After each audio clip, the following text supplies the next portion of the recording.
what did you felt like you learned today? Really just the positioning. I don't know. Yeah, we did. There's a lot of different options you have. Yeah.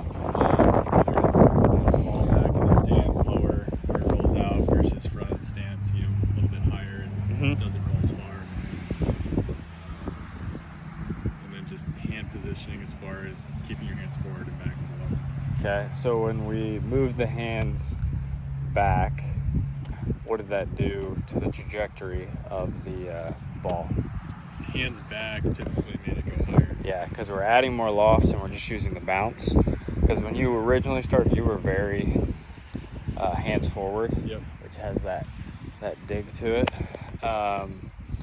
And then just tell me a little bit about when we did the 3/4 shots, kind of figuring out the distances between like 30 and 75. Yeah, so really kind of like a parallel swing with my 60-degree, just consistently bringing it back to a certain distance is getting me about 30 yards. Yep.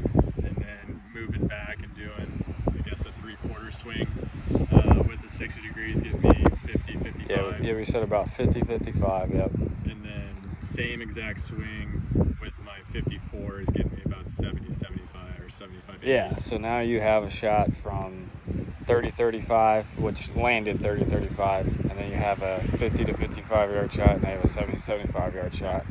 And out here on the practice hole, we don't really have that much distance, but I'm assuming that a full one would probably go right at like 90 with that new 54. Yep.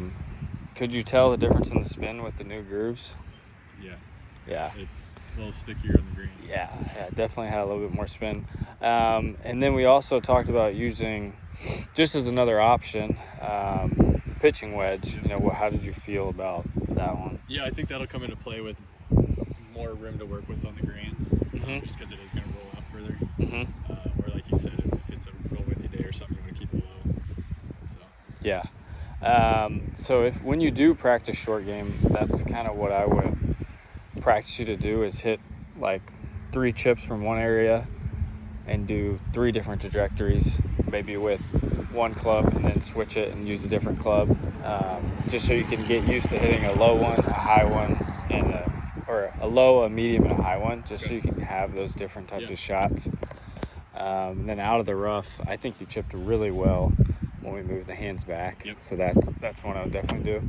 And I know we didn't do it today, but that is also how you can hit a bunker shot really well. It's just the hands back and splash right underneath. Yeah. Cool. Any other questions or anything? No, that was great. Cool. Perfect.